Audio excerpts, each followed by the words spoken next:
Thanks, Gilfurness, for coming on, man. Thanks for having me on.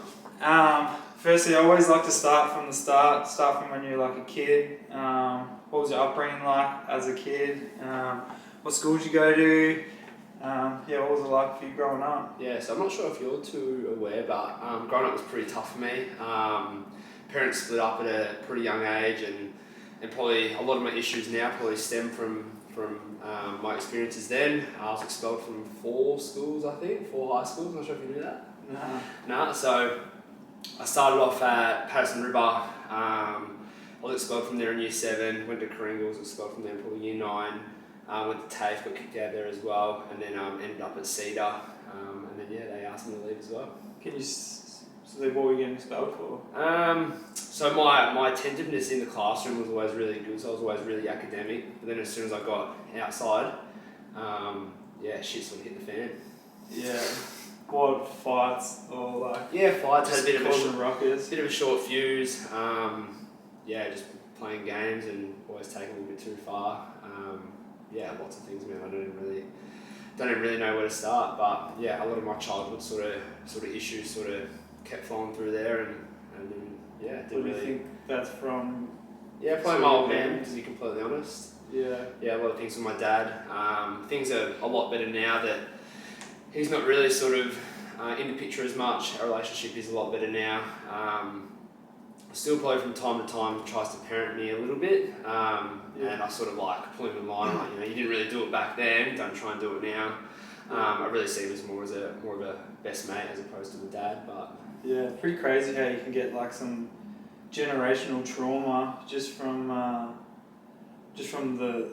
your dad doing your dad sort of probably was doing the best that he could, and then his dad was probably doing the best that he could, but the times are completely changing now, and you sort of got to be nearly your dad's dad. Yeah, and now that I'm about to have my own girl, it's kind of like I'm really excited because I'm going to be able to give her things I couldn't have. So yes, in the contrary, when I was younger, I wish I got certain things from my dad, but the things that he didn't give me probably taught me the best lessons. Yeah. I'm going to be able to give my daughter what I wasn't able to get. So I'm almost thankful in a way. I definitely don't have any regrets or hold any anger towards him. Like I said, we're really close now. But yeah, he's taught me some pretty valuable things. Yeah. Sometimes the harshest things you think they're harsh, but they give you the biggest lessons. Yeah, absolutely. So when did you start getting into sport? Yes, I always played sport. So played football and cricket from a young age, and then it's been pretty much my life ever since. So probably started about 10 with footy. Cricket was probably a little bit later, maybe that's sort of 13, 14. And then it's kind of become my identity now. It's pretty much makes up who I am and what I do and spend most of my week. So pretty young age. Do you think that was sort of like an outlet for you? Definitely. Yeah, most definitely. Being able to express yourself in a sport, I think was important. Being able to expend energy that I still had was important. I definitely wouldn't change anything now. Yeah. When did you end up going to school till? So I finished year 9, I believe. I couldn't tell you. Year 9, year 9 or 10. Is that where you met some of our mutual friends? Yeah, so I first met... Who did I meet out of that group first? Yeah, probably maybe Dylan Parisi and Brad Van Dawson were sort of the first ones, and then sort of extended to Tyrone, yourself, Damo, Jai. And then I sort of stopped mixing. Everyone sort of went their sort of own direction. Maybe at sort of 18, I know I definitely went my own sort of way. I know a lot of you guys sort of kept contact and still do. I still definitely keep in contact with all the boys, but that's probably sort of where I met them. So what did you do when you left school?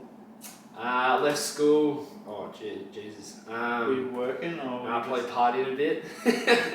Partied a bit sort of probably from that. I was working a little bit from sort of that year 9 to, where was I at? I was at the Reject Shop and I was at Sophia's. That's where I met Tad Ross and sort of built that connection with Dylan and Brad and Luca and all those sorts of guys. Damo. I'm having a lot of flashbacks now. And then started working there. And then probably got to 18, wasn't really doing anything, started partying, started getting into all the drugs and yes, life sort of was either going to go one way or the other. There's a few people that we both sort of know that sort of chose that route. There's a lot of us that chose a different route. Yeah.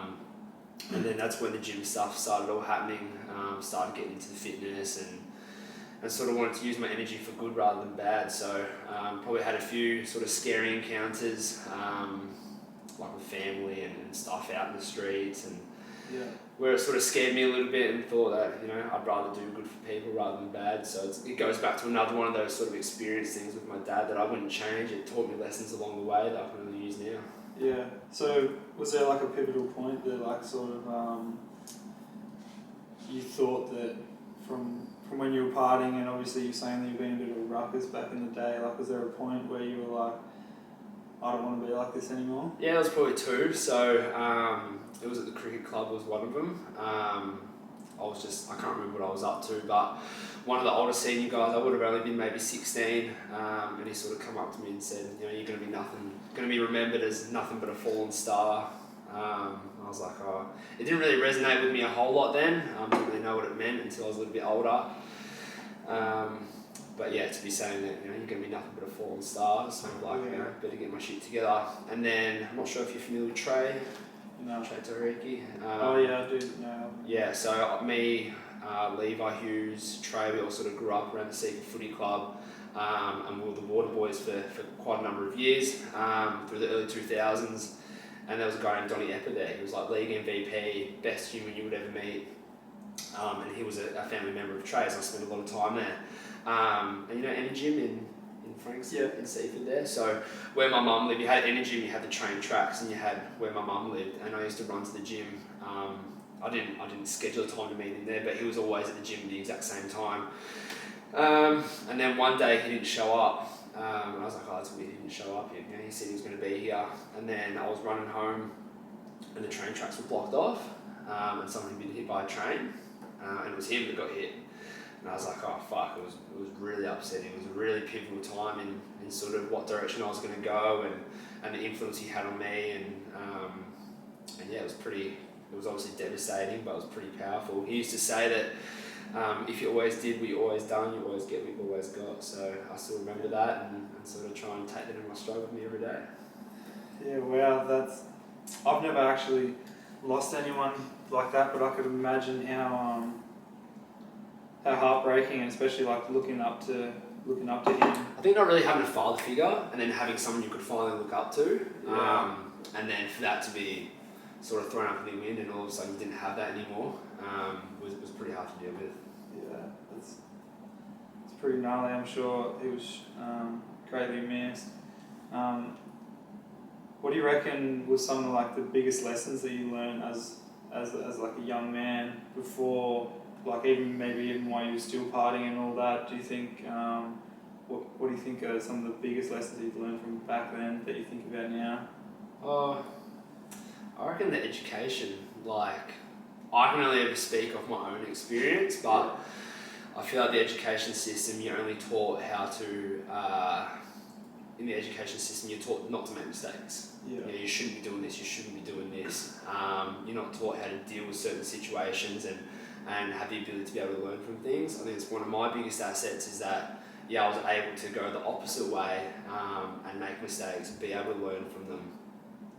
It's something that you don't see a whole lot often. I do talks in schools twice a year at Mount Aaron and Western Port, where I go in, I talk to VCAL kids about, school's not everything, and these are probably kids that might be lacking a little bit of direction and sort of not too sure on where to go, and just have a bit of a chat to them about my own experiences, and hopefully it resonates with a few of them, and they can sort of, it's important to not, you can't sit there doing nothing. Like, you can't be just kicking the can down the road, and you have to be doing something. But yeah, I don't think that school's really the answer that everyone thinks it might be. Like I said, I only finished year 9 and was able to learn things along the way. It's crazy that they even allow you in there. Counterintuitive. Yeah, and speaking like that, because to be honest, failing is everything. Like, you don't learn unless you fail. Like, they should teach you that to fail, really, because if you're not failing, you're not trying. Yeah. and that's like something that I've only like recently discovered is like if you're not failing, you're not trying, and that means like you're not moving forward, like you're just staying in the same spot. And the fact that the schools that are letting you speak about that is good, because I wouldn't think that they'd really be aboard that. How did that even come about? I'm actually not sure. So Mount Erin was the first one. I've been at Mount Erin a lot more than I've been at Western Port. I've probably only been to Western Port a couple of times. Did you go to Mount Erin at all? Nah, I didn't. That's where I went. That's Mount Erin Secondary College. Yeah, That's where I went. So they had like an athlete enhancement program, the AEP program that I was running for a number of years. I think maybe 2016 or 18 I started there. So I've been going back and forth there for quite a long time, and I only started as the sport stuff. And some of the kids we were dealing with, I mean, when you've got a group of students, you're only going to get through 2 or 3 of them. The rest of them are off doing their own thing. You know what it's like. So well, imagine at your age, I guess that, I mean, at their age, I probably wouldn't have been too interested in what anyone had to say. So over time, like I grew comfortable with the teachers. They grew trusting me, and it ended up being, in the beginning, it was with myself, the student, and the teacher. By the end of it, it was just me with the kids. Yeah. And so by the more experience I got dealing with them, the more I got to understand them, the more I was able to relate with them and build relationships. And so I probably dove a little bit deeper into probably the things at the time I probably shouldn't have, but it was just, I saw it as too much of an opportunity to sort of let go. I remember the first time I really sat them down. They obviously, I think it was the end of term, it was the last session of the day. They were just, shit was hitting the fan, they didn't want to be there. So I just sort of sat them down, started chatting to them, and then dove pretty deep, and at the end of it I was like, oh fuck, I don't know if I really should have. What were some of the things that you were talking about? Everything we've probably spoken about now. Literally probably everything we've spoken about now. Yeah. And then they were really locked in by then. I was getting messages on Instagram, had people come to the gym, just wanted to chat, and then that's probably when things really started to sort of flip for me. I started being more vulnerable, started letting my guard down. At that point it was probably, I used my experiences to be more relatable and give path to people that didn't know where they were going. Yeah. Have you got an example of a situation where someone did message you and that they maybe were having a difficult time? Or? Yeah, one that stands out a lot. So obviously I'm not going to say names. It's a pretty big deal, but there was a girl and she was walking laps. I'm not too sure if she watched this or not, and she won't mind me sort of talking about it, but their dad had passed away, who actually killed himself in front of his 2 girls. So pulled the girls out of their room, whatever they were doing, onto a porch, and he shot himself in the head. And it was 6 months to the day, and she was just walking laps. We were outside on the basketball court, and I was like, I've got one of the other kids to sort of just take what we're doing. By then I'd already built that relationship with the group, and one of the girls was just off doing her own thing. So I went for a walk with her for the remainder of the class, just started chatting, and then she said it was 6 months to the day. And again, I just got on her level and just shared my experiences with her, and by the end of it, we actually grew pretty close.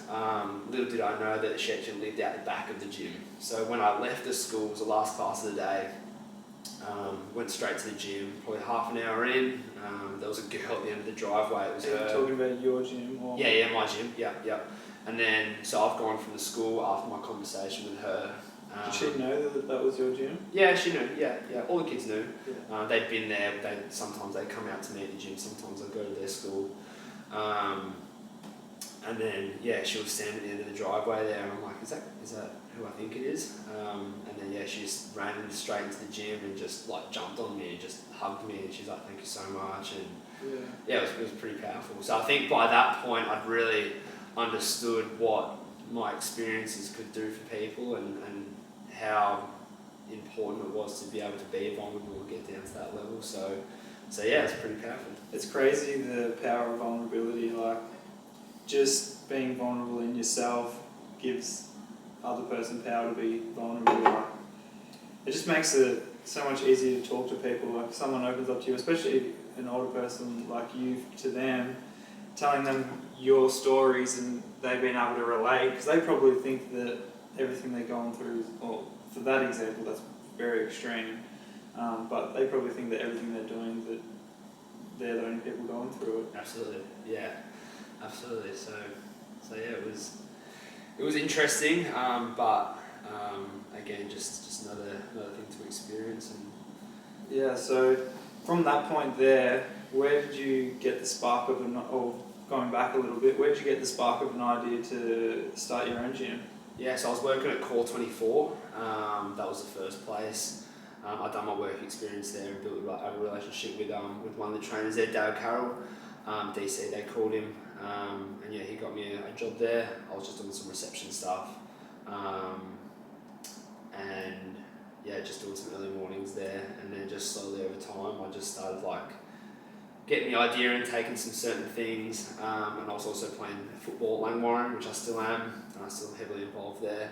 And back in that time, they had a little shed next to the main oval there that wasn't being used, had a couple of like old pieces of equipment in there, and we made an agreement where they take my match payment for use of that space, and it was also available to the players and whatnot, which was good. So you started at Langwarrin Football Club? Yeah, so I started at Core first. In the meantime, I was sort of working and sort of getting the idea. Were you PTing there? Yeah, I was PTing at the footy club, you mean? No, at Core. At Core, yeah, I was PTing at Core.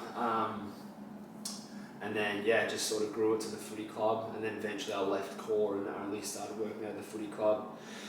And then a few of the boys were coming in. I had a lot of like gen pop as well, so I wasn't only working with people from the football club. I had like brothers, sisters, mothers, and all that sort of stuff coming through as well. And then just, to be honest, man, I didn't have a plan, didn't have any idea what I was doing. I just. How did you come up with? Because that's pretty even courageous of you to say that. Was your sole income from the football pretty much? Nah. I think at that time we still had like Centrelink and all that sort of stuff. You had like the. Because I wasn't like you guys all doing trades and stuff already. Yeah. I was just out of study after I'd done my PT course, so I was still on Centrelink and that was probably my main source of income. So you obviously had faith in yourself for you to give away, because I know the football match payments can be pretty big. Not mine, mate. Even still, like to give that up to pursue the PTing, that's like still a big move. It was definitely a lot of value for us. I think like back when we were, how old would I have been then? Maybe 18, 19. I think like we'd make $150 from a game of footy. It wasn't heaps of money, and that was only for 5 months of the year. Yeah. You know, you had the whole other sort of 7 months to sort of figure out where you're going to get your income on. Centrelink did obviously play a big part in helping us get there, because the PT was mainly cash with the footy club. So we're able to not declare that and still get the benefits from Centrelink, and then sort of put the two together. And then I found a space in Somerville. I'd never really been to Somerville before. And then there was an industrial estate there that was building on Simcox Street, and that was in 2013. I literally went, this is how much it's going to cost me to have the factory, and this is how much I've got. I literally, at that time, the amount of equipment that we had was inferior to how much space we had. Yeah. And now over time we just added a new piece of equipment to cater for more members, and then it's sort of just, to be honest, man, like it's 10 years this year. Wow. And I don't know where the time's gone. Yeah. So did you get some of the first equipment you used from the football club, or where did you stock in? No, so probably at the football club as well. When that opened, I had a cable machine in there, had a Smith machine in there, and then I just added like dumbbells and kettlebells and balls. It was probably the space of like this lounge room here. It was just a little garage sort of set up. Yeah. And then moved to the factory, which is about 300 square meters. Still there today. And then just slowly added things slowly as we went. Yeah, nice. So, what do you reckon? Was there like people from the football club that like inspired you, or was there people around you that inspired you to go for your goals, or was this just all in your own head? I didn't really have goals. Like I just sort of went step by step and just dealt with what was in front of me. I didn't have a plan. I didn't have an end goal. Yeah. I went into it really blindly, and people ask me all the time when we do stuff like our mentorship program and whatnot. They'll talk about, where'd you start, how'd you sort of get it going, and I can't tell you. Like I don't know. So there was no real like goal or anything from the start. It was just that's the same as like what I done. I sort of just done. Just wanted to get shit done really, but didn't really have great direction of what I actually wanted to do. Yeah. But you obviously have direction now because you're constantly trying to better the gym, trying new exercises and doing all new things at the gym. So do you have like a goal now that you have for the gym or? Yeah, definitely got our KPIs. So we're probably about 30 members now off capping it and having a wait list. So we had a number in mind that we wanted to sort of get to. And yeah, we're about 30 off that now. So the number's 400. So we want to get to 400 and then we'll have a wait list. I'm not too sure how that's going to go because I'm always like a yes man, like yeah, of course you can come in, and it's always been a very welcoming place, but I don't really have any plans to move facilities or do a bigger one. Like my happiness is really important, and I'm very happy just keeping my circle small enough to be able to manage. You don't want to put too much on your own plate. You're happy with what you got. Well, when people ask me, when the gym's like, when are you going to move into a bigger space? I'm like, if I have a bigger space, we can't have meaningful conversations like this. Yeah. So I've got to be off doing other things. Yeah. And it's more important for me to have more responsibility. More responsibility. And it's too important for me to have those relationships and the networks for what an extra few square meters and a few extra members that I won't have the time to talk to anyway. So that's really important to me. And our members know that, and our team knows that. So yeah, that's awesome. I think that's really valuable, and a lot of people don't actually think like that. Everyone's just money, money, money, money. You've actually got some core values that a lot of people would respect. And we're about to have a kid now. I'm married. Like we've got this house. That's enough for me. I think probably when I was younger, I still remember to the day Brad Van Dawson got a loan out for that silver ute. Yeah. And I was like, fuck, that's the dream. Like that's so good. And he's obviously doing very well for himself now. Shout out to Pineapple Creek, but that wasn't maybe at that time. Yeah, I was probably like, oh, I'd love that. I'd love to be able to do that. I'd love to have it all, but you know. What's it all? Where's the end goal? I remember, and speaking of cars, and it's a conversation I have with new members all the time. We speak about goal setting, and to be completely honest, like everyone's goal is exactly the same. When you get to 18, you get your first car, and you get that first car, and you go for a drive, and you're like, fuck, how good is this? Like I don't need anything more in my life than my license and this car. Yeah. Then you've had it for 3 months, and you see the new car, and then the goalposts get moved a little bit further away.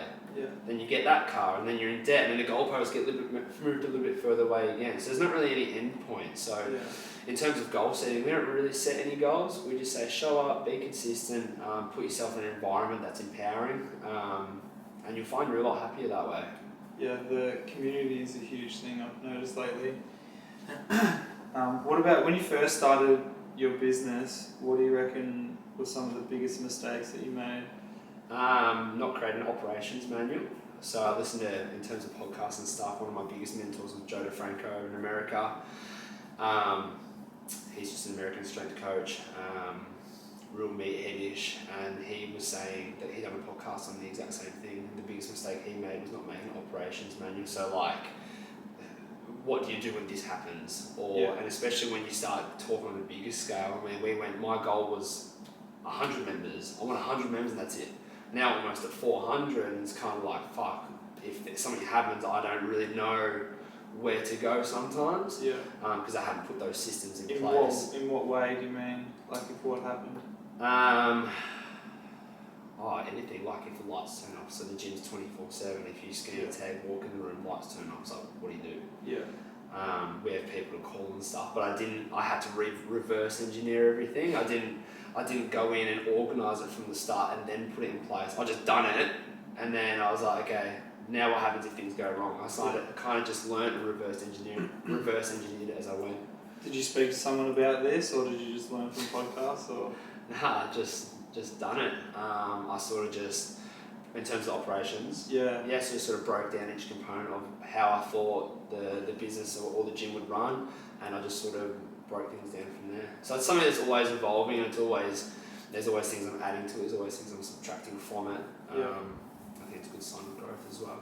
Yeah, so you've got a few different coaches there now, Yeah, so we've got myself, we've got Isaiah Joseph, who's doing some EP stuff and some strength and conditioning work. Then we've got Harrison Scott from House Athletic. Then we've got Tom Hillman. And then we've got Jordan Burke, who runs a bit of nutrition stuff and dietetic stuff sort of online. And then we've got, or had, Zoe Zushner, who's off in Canberra at the moment doing her physio, so hopefully we can get her back. Yeah. So they've obviously got all their own. How do they work into your gym? So yeah, so it's subcontractor. So basically they work on like a casual rate. It's really hard. Do they take your clients? Is that? No, it's not really. So we run what's called an open floor coaching system. So we don't do a whole lot of that PT. People are time poor these days. People need flexibility. People need, people are out doing things, especially after COVID. People aren't sort of as strict with their times and whatnot. People need to be able to come and go as they please. So we sort of adopted something from Athletes Authority, which is a facility up in Sydney, where similar to what you get at a professional sports setting. So if it's say an AFL system, you'd have an AFL team come in and you've got the strength coaches on the floor just waiting. Yeah. And we sort of say, similar to our environment, we have our strength coaches on the floor, there's 2 or 3 of us at a time, and we just sort of filter through and help people as we need. Everyone's got their program on the app, and it means that people have the flexibility, they're still getting the coaching every day, so we're sort of getting a little bit of everything. Yeah, so did you learn all of this from playing sports yourself and seeing what's going on in the club rooms and stuff like that? Yeah, similar. I mean, at local level sport, we don't really have that whole, you don't have dedicated gym sessions and field sessions like what you get in a professional setting. It's mainly the on-track stuff, but I guess just looking at how other facilities run things, especially in America, I've probably adopted a lot of things from the American market. Yep. And yeah, let's implement them here. Have you had any anything to do with any pro sports or Athletes, you mean? or like have you been in yourself, or Nah. you just worked with some pro athletes? Yeah, I worked with a couple of them. I was never good enough to sort of make it there myself. Still playing cricket now, up at Richmond. It's probably as far as I'd get. But in terms of pro athletes in the gym, yeah, you get the odd one, but the market, that's not where the market is. They don't want to come and spend more time training. Yeah. You more or less, these days it's to do with the kids. Our market's probably the kids.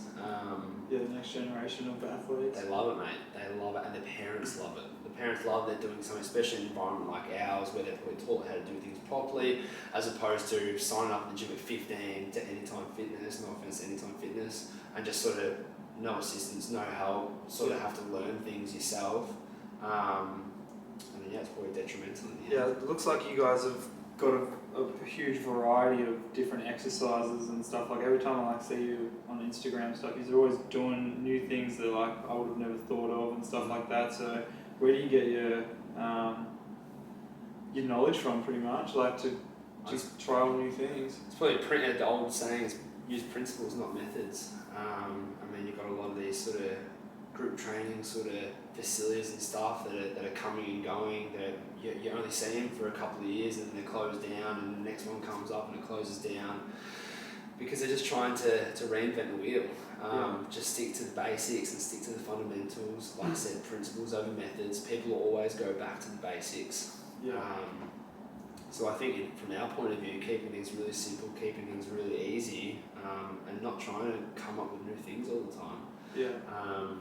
And yeah, we find that even when members cancel and they leave us to go try something different, because eventually like doing the same things and the same sequence of programming can often get quite boring, but you don't realise how beneficial it is until you go to somewhere that's more chaotic, to come back to a system that's a lot simpler. Yeah. Yeah, well, and when did you start introducing the recovery? Has that always been a big thing for you? No, again, you're looking at what other facilities are doing, and there's a few of them on the Gold Coast that do all the ice baths and the whole recovery zone. I think during COVID it was a project of ours. We were closed for the first 6 weeks of COVID, and then we're actually able to stay open for we can touch on that in a second if you like. Yeah. But yeah, the recovery stuff, I think there was a bit of a fad around the ice baths, the saunas, the Normatec recovery stuff. And in the beginning, it was definitely a way for us to be able to generate more income, more members, and be able to offer a recovery service. But now we wouldn't use it for the recovery, we use it for the longevity, we use it for the mindfulness, the meditation, that sort of thing. I think it's got a lot more of a powerful message and benefits that way. Yeah, well, it's getting a lot bigger as the years go on, especially from COVID and like what Jai's done and stuff, like bringing a lot of awareness to it. Like, it's still so incredible what he's done. Yeah, the cold water is crazy, and it's hard, man. Like, even like when I was getting into the ice bath today, like I'm scared to get in there because it's a mind game. It's definitely just a feeling. Yeah. But like if you just got in there, not even with like a goal, with how much time you wanted to go in there, you get in there and your emotions would be telling you to get out within 30 seconds. Yeah.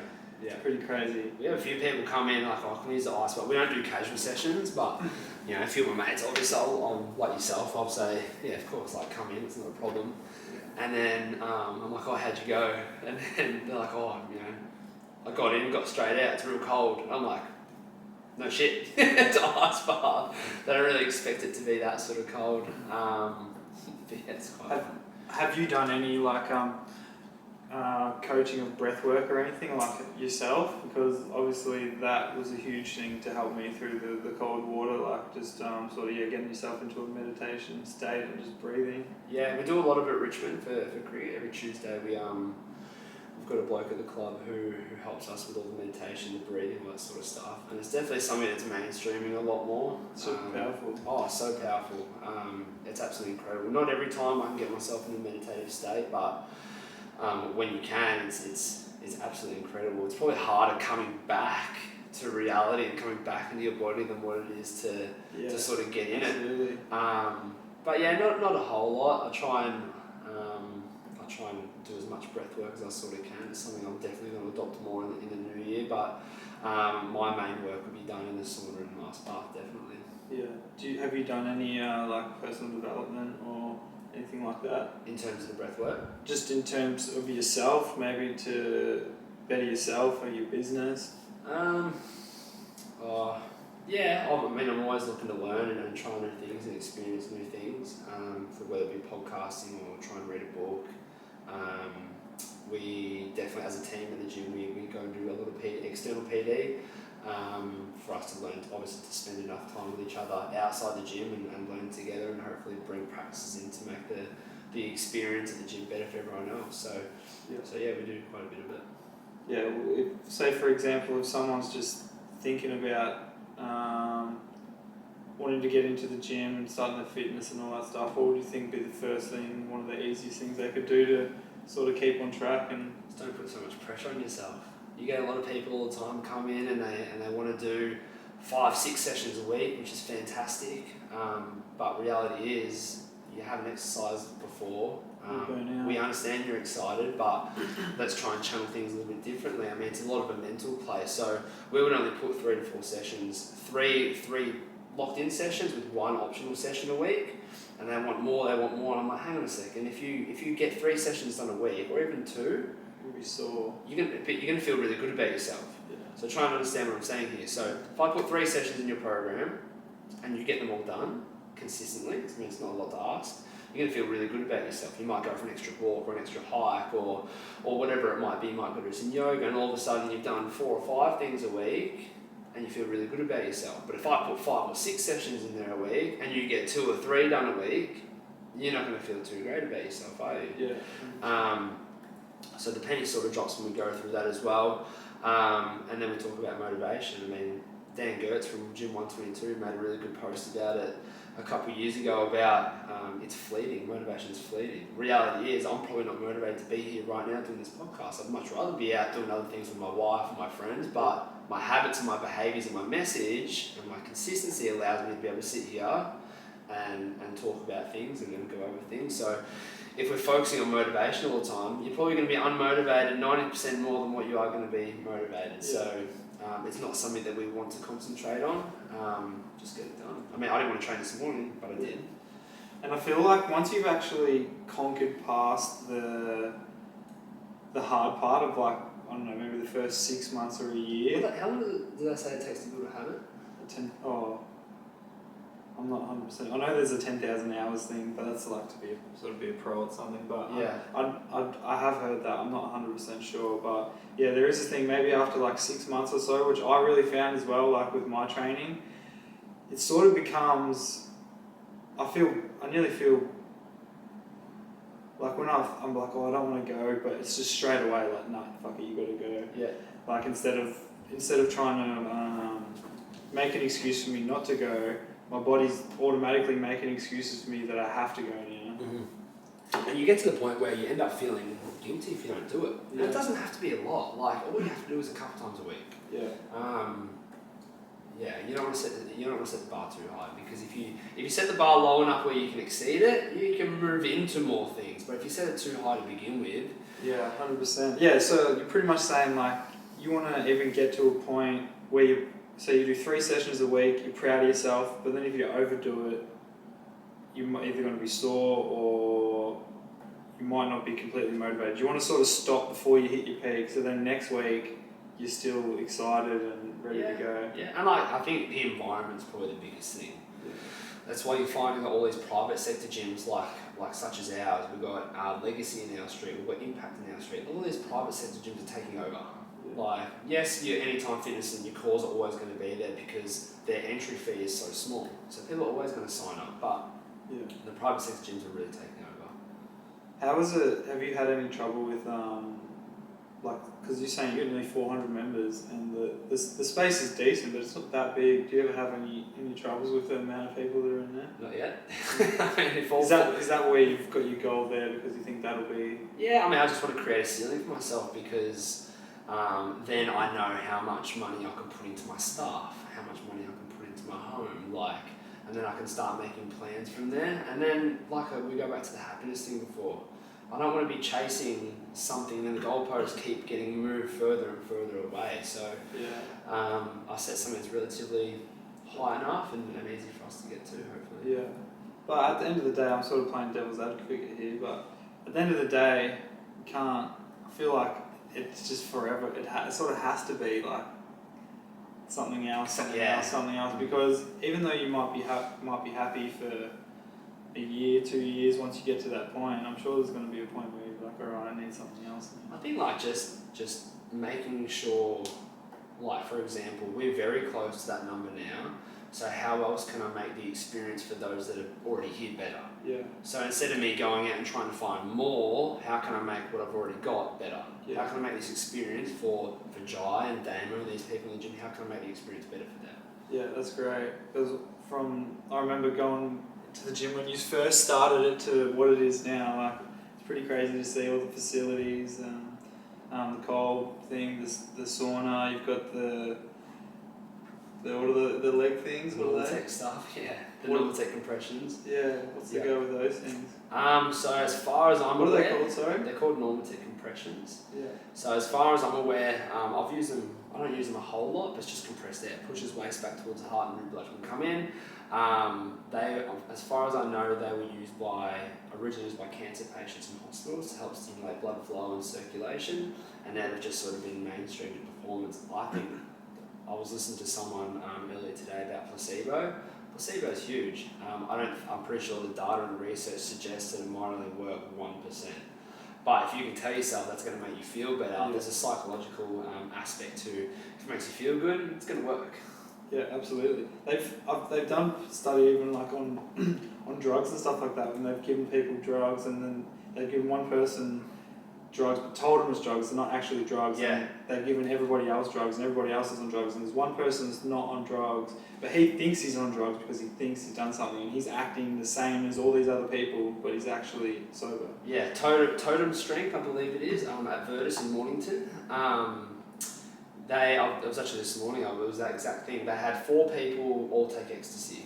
And 2 of them were duds and 2 of them was the real drug, and they all experienced the exact same thing. Yeah, it's crazy. That's so weird. But it's definitely true with a lot of things, and if it's just nearly like manifestation. If you really want it to be that, I'm sure you make it happen. Yeah, for sure. Yeah, that's what we were talking about before about COVID. Did COVID Did you have any bad experiences through that? Because I know it was really 50-50. Some people had a great experience, and then some people were like really ruined. Yeah, I'm not sure. Have you met Eve? Yeah, I've met Eve. Yeah, very, that Spanish in her, really down the line, tells you how it is, sort of personality, and she pulled me into the line one day. I was sort of moping around, gyms were closed. I was like sort of, same as everyone else, sort of why me, why have I been dealt the shit hand? And then she was following someone who was going around to local businesses who was sort of just went, nah, fuck it, I'm just gonna open. And then she showed me this one page. It was a gym, I'm not too sure where it was, if it was in Victoria or not. And they found a clause for high performance. And they were operating fully as normal. So we called up the COVID sort of hotline, asked them what the sort of go was. We had to call back maybe 5 or 6 times before we got, so we didn't get like a direct answer of yes, you can open, but we made them, like I said, we had to keep calling back till we could get the words played in the way where we could make it sound like they said yes, you could open. And so we got that. We recorded the phone call, and then we just opened. So did you have any trouble once you did open? Not really. We had the cops come maybe once or twice. At the start, they were pretty harsh on us and tried to really put their foot down. But we sort of went back to them and said, no, we're allowed to do this, and we opened for the most part, and probably the second part of COVID. We were closed for a little while, but not too long. We didn't advertise about it, we didn't market it, we didn't want to be seen doing. We didn't want to really rub it in people's faces either. We had a few gyms sort of contact us, and they were, I don't think anyone really took the same sort of path as what we did. They were probably a little bit more scared. But Eve, she really instilled in me, like, just do it. Like, you've got what you need to sort of, we had the words spun in a way that we could interpret in a way that we could operate legally, and it was fine. So our members were cool with it, they were very thankful. And we did have a few people that wanted to sign up, but probably signed up for the wrong reasons, and we had to generously decline. Yeah. So what was the go with the memberships while COVID was happening? We put it to our members, so we definitely had a few people that weren't comfortable. And that's absolutely fine. We had a lot of them who were still happy to support us and keep paying their membership, which was absolutely brilliant. Testament to sort of our culture and environment. We definitely honoured those people that wanted to put it on hold during COVID as well. I'm sure those people are still members now. Yeah, absolutely. We definitely don't have a big turnover of members. Like, we don't have many cancelled. But it's definitely a testament to the generosity of our people. Yeah, where did you get? Do you reckon you got that from footy and cricket? Just knowing that you wanted to build a great community around your gym. I think it's just always just filling a gap in the market, having something. We go back to the stuff with the school kids before, giving them something that I didn't have. I mean, when we were 17, 18, we didn't have environments that exist today, and it's amazing what the industry is doing, where it's going. Yeah, absolutely, it's crazy. What was some of the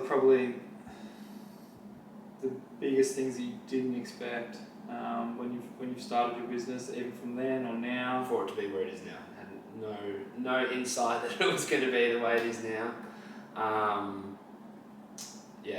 It's I probably haven't had the time to sit and reflect about it, because we've just been so go all the time. And like I said, it's 10 years this year. Yeah. Where's that time gone? I think that's something that you should definitely do, though, because if you don't sit back and reflect, you might not be able to be as grateful as you should be. You might not be able to even just give your clients the best experience, because sometimes you might even just need to have a couple of week holiday yourself. When was the last time you had a holiday? We had our honeymoon in June, I believe. Yeah, June. Yeah. That was probably, but even still, I still had to work and stuff to make sure that people were okay, and still had memberships to put on hold and programs to write, all this sort of thing. But in terms of a real proper holiday, probably the past 2 weeks here, I've really tried to detach, and it's going to be a big year. We've got our baby due in April. Gym's only getting busier. There's more things to do. So.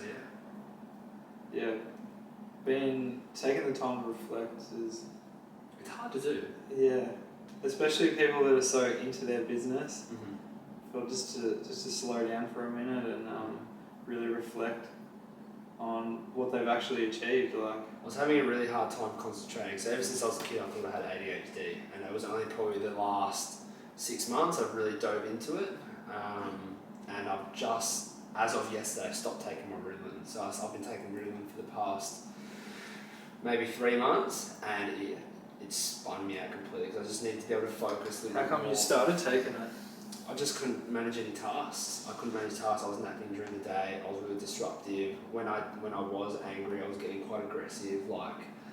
And I just needed away from it. I see a psych every so often. He said, yeah, we've got a little girl coming. Then I need to be able to give my undivided attention onto that task before I can start thinking about what I have to do next. I think that was probably the biggest thing was. I'd be in a conversation with someone, I'd be very quick to sort of cut them off because I'm thinking about what I had to do next. Yeah. But that thing that I had to do next wasn't important. Yeah. That conversation was probably more important. Yeah. But then, started taking the medication. It had its ups and downs. What forced you to go into medication instead of maybe looking deeper into yourself? Because I'm sure there probably is some actual deeper meaning behind it. Because people can do whatever they want, but I feel like doing prescription drugs would be my last. Eve wasn't very happy on me sort of taking on it.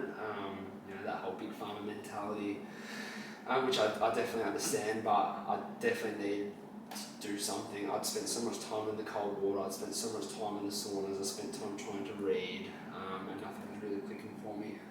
Started taking medication. It was great for me short term, but then probably the last 3 or 4 weeks, people ask me what's wrong because I'm usually up here all the time, and for me to be here, it was a big shock to a lot of people. So conversations I had, they lost a lot of empathy. Like I wasn't as authentic, and those things are really important to me. So what are you doing now? This is day 1 day 2 without the medication. How are you feeling? Yeah, I'm feeling good. Feeling good. Don't really. I probably don't, because I'm on holidays. I probably don't have the distractions that I normally would. Yeah. But even having this conversation right now, I wouldn't be able to have it like this and be as vulnerable and be able to share emotion without the medication. So yeah, it was powerful stuff. I thought I was just take it the way you go. It's just not something you want to do forever. That's what I thought, because it was making my heart rate go a lot faster. My blood pressure was increasing a little bit. I thought, I can't be doing this when I'm 60. What about the diet and stuff like that? Is that? Yeah, diet's fine. Diet's really good. Yeah. Eve looks after most of the kitchen stuff here, which is fantastic. There's the Spanish and the Bangladesh in her. She can whip up some really good dishes. So. Yeah, I could imagine. Want to stay for dinner? Yeah. That's. So, what do you have like a plan now in place in case you do start feeling a bit more like lethargic in how you were feeling before, or is it just sort of a process of elimination, just trying things out? Well, like I said, with girls on the way, things are definitely going to get harder. I'm going to be tired and lethargic, but I think I was probably really quick to sort of diagnose or get the diagnosis done. He diagnosed me with ADHD within a 15-minute conversation. Yeah, that's ridiculous. So I was like, they're happy to throw medication at anyone. So I think probably now that I've tried it, I'm probably more of the assumption that I don't have ADHD. I'm just busy. Yeah.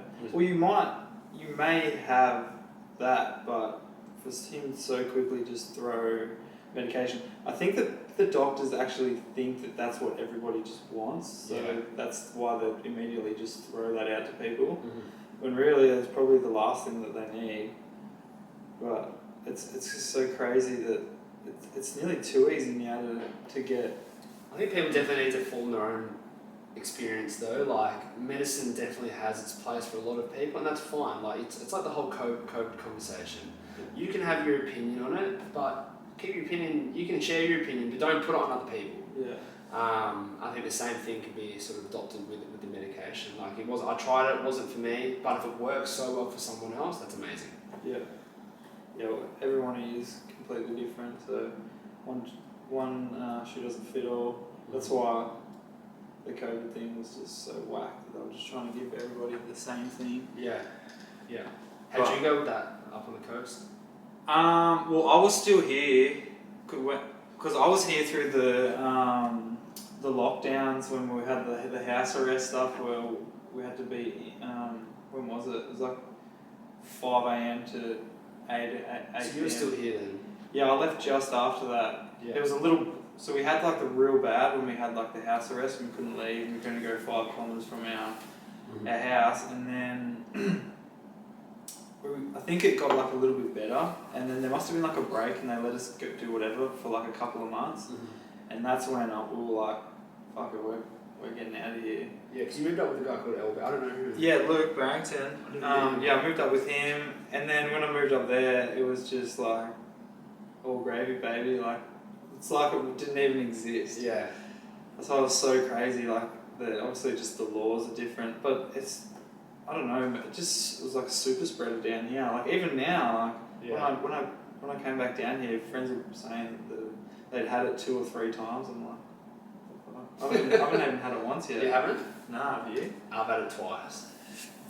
Did you feel a difference from the first one to the second time? Nah, not really. You thought that both pretty similar? Yeah, they were fine. Just a little sniffle and that was it. Yeah. So, what other big... Just because I just want to like get into it, because I know the main goal of this is to get people that haven't started their businesses, that want to start a business, just for them to be fully aware of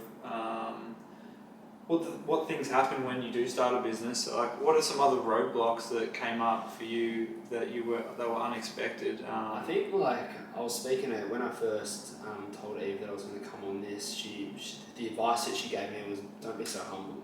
Like I spend a lot of my time, water for ducks back. Everything's fine. Everything's sort of I can manage it. That's just the type of guy I am. But let's not put it short. It's fucking hard. Yeah. It's fucking real hard. And probably the most frustrating thing is that when you're out in public and you've got a business, you can pay for this. And it's like, man, like shit's fucking hard. And probably the second thing is that I probably have a bit more of an anxiety going out now. It's like with a gym guy. It's like, no, I'm a human being. Yeah. Like I can have a fucking good time too. Yeah. That probably wears me down a little bit, but yeah, it's really hard. Like I'm not going to put. So what are some sacrifices that you've made to... Probably my friends, like all you boys that I was hanging out with when I was 18, like no offense, it was easy for you guys to get up and go to work for your trade. You guys could finish at 3 o'clock, and you guys used to go to Lookout and all those sorts of things. Like I didn't have that flexibility. My time was really early in the morning, had the middle part of the day free, and then I have to go back at night time. And people aren't free during the middle of the day. And when I am free during the middle of the day, I'm working on things that I need to implement for the gym. So it's really difficult thing to be able to start a business, to be able to commit to it, to be able to set yourself disciplines and goals. It's really difficult. Yeah, you should be proud of yourself, dude, because especially at that time, like for me, I was definitely not. I know everyone grows up at different times, but you should be proud of yourself because it was in the midst of everything, just to go out and stick to something and start your business, because you were probably one of the only ones, and now you've had your business for 10 years. Like, it's crazy. Yeah, it's you're probably right. I definitely do need to reflect a little bit. I try to sometimes. I've got photo albums full of photos upstairs. So ever since I was 13, I print all my photos every 6 months. Yeah. And I put them in photo albums. So I've got stacks of them, and I'll sit upstairs in my office by myself sometimes, and I'll start flicking through them, and I'll start crying, and I'll start messaging old people that I see in the photos, and I feel really happy. I'll feel angry sometimes, and I think that's probably the best way I can reflect. Yeah, I feel like a lot of the friends that you were really good friends with back then, they sort of somehow end up Doing really good. Yeah, no, they're doing really good, but they somehow end up like sort of intertwining back into your circle because you're on the same trajectory.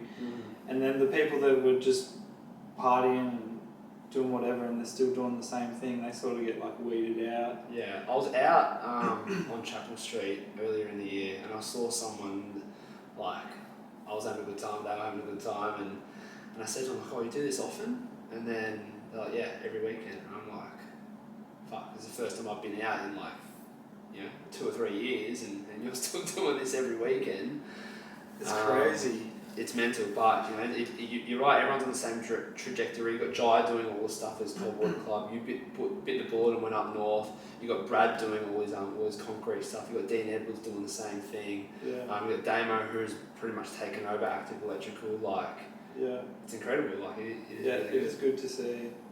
What about your social media? Do you reckon, do you handle all that yourself? Yeah, so I definitely handle all the posts and all the organising and stuff. So we've just got a system that we break it up by the month. So we work with a guy called Michael Sadler.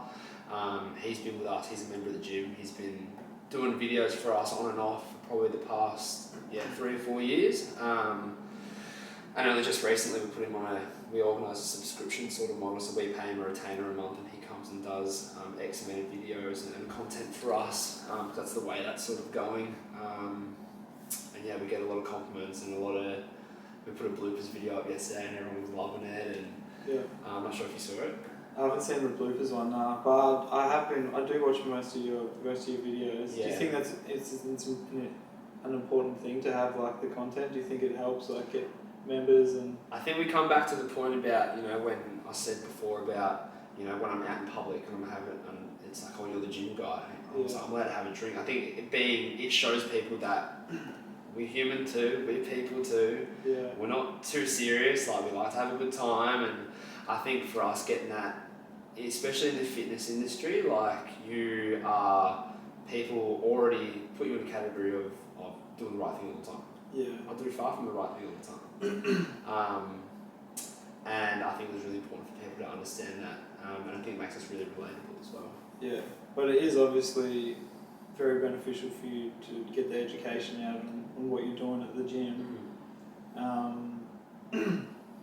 And just putting all new exercises out that like people could try at home and stuff like that. Yeah. I mean, we put out what we're doing in the gym in terms of the next program and all that sort of stuff. Sort of keeps people in the loop, and then we mix that and blend that with all the culture stuff that we're doing. And so draws people in. Do you think that you get more members through this through marketing and stuff like that? Yeah, definitely. Do you do any other marketing? Not really. Most of it, I mean, you think you get a lot from the marketing stuff online, but 95% of it's all word of mouth. Hey, my sister wants to sign up, or my boyfriend wants to sign up. That's really mainly what it sort of comes down to. Yeah. Creating that experience for that one person, and then they're sharing it on to the next. Yeah. So you speak to all the people on the social media yourself? Yeah, that's me. Eve does most of the stuff online now with all the membership holds and all the financial stuff. I don't tend to deal with any of that anymore, but all the social stuff and the people signing up and all that, I definitely deal with. So Eve's obviously sort of in the business as well. She helps out most with definitely. stuff. Yeah, I remember there's a photo of me and her laying the tiles down. The gym's been open for 10 years in September. Yeah. We got together in September 10 years ago as well. Oh wow. Yeah, so literally the exact same. Had you started, you'd already started the business when you met her, or was that like something that you spoke about and then you done it after you met? I can't remember. No. Can't remember which one it was first. That's weird. It was perfect timing. Exact same time. It probably helped a lot as well, like getting a girlfriend and sort of being able to seclude yourself a little bit from your friends. And yeah, I mean, it definitely has its pros and cons. I mean, I think from a aesthetic point of view as well. I mean, look at the house. Like you said before, you need a female touch. It's really important. Yeah. Like you're saying to your mum, you can't have this, you can't have that. Yeah. But yeah, it's been very influential. I don't think I'd be. I mean, it's quite cliche, but yeah, I wouldn't be doing it. I don't know what I'd be doing if she wasn't sort of involved. Yeah. Did you have any because I know this is a big thing for me. Did you have like some limiting beliefs like while you were starting your business, or before, or during, or even? Oh, you probably take it a little bit personally when a member cancels, because you take such pride in building the relationship, and because we are so close with everybody, and it's often no fault of our own. Like something might be moved away, or might be going to university in the city, or whatever it might be. But in terms of limiting beliefs, no, not really. No. You've always Always had to go. Yeah, always had to go. Oh man, a lot of people don't have that, so Yeah. that's definitely something you should be proud of. Mm-hmm. What do you reckon is the biggest thing that you're proud of from your business?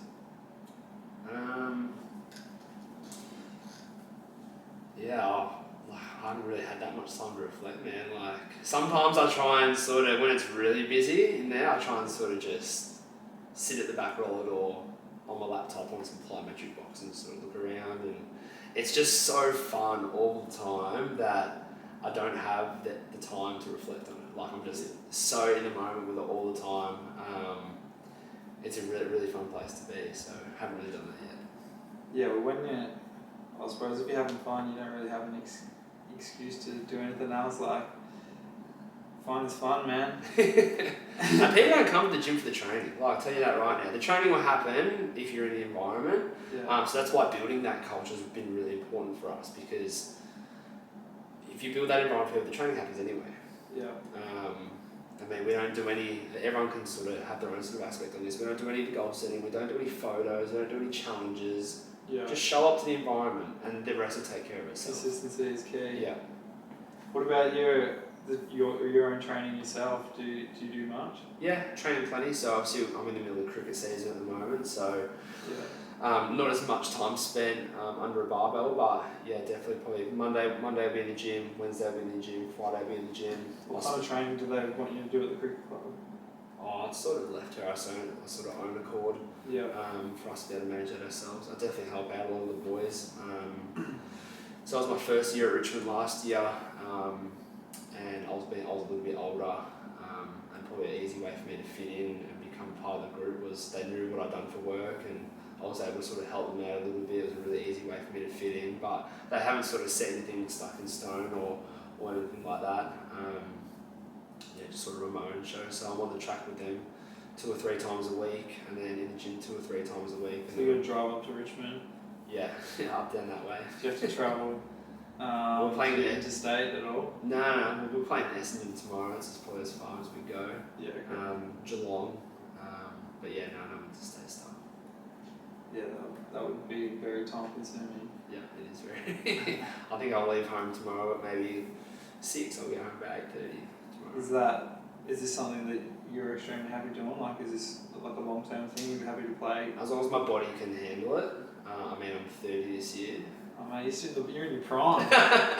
So I think 35 will probably be what I'm sort of aiming for. Yeah. But yeah, to play at a high level for as long as I can is pretty important. Yeah, well, honestly, your 30s to 35 is your prime, so I'm sure you can continue playing longer if you're still enjoying it. Yeah, that's definitely very enjoyable. Are you still playing football yet? No. Oh no. So ever since I started at Richmond for cricket, that sort of took a back burner. I thought you were in the premiership.